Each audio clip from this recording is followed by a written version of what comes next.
Hi everyone, in today's video I'm going to explain to you how to remove person from an image in Canva. So what you're going to have to do first of all is to create your template. So I'm going to use a YouTube template and then I'm going to create a blank one, and after that you're going to have to simply upload your images. So simply click on uploads and then simply click on upload files and then add your image here. So I'm going to use some free stock images from Canva, and basically, so let's search for this guy here.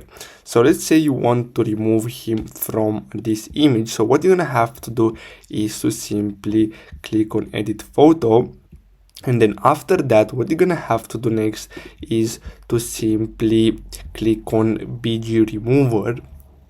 And as you can see, in order to use this, you're gonna have Canva Pro, and basically with this you can basically select the which object you want to remove from your image, or you can use this one here too, magic eraser. So simply click on this, and as you can see here, you're gonna have to simply choose the size. Then basically you're gonna have to simply draw over the object that you want to remove, and basically that's all you have to do. So I really hope you found this video helpful. Don't forget to like and subscribe, and I'll see you in the next video. Thanks for watching.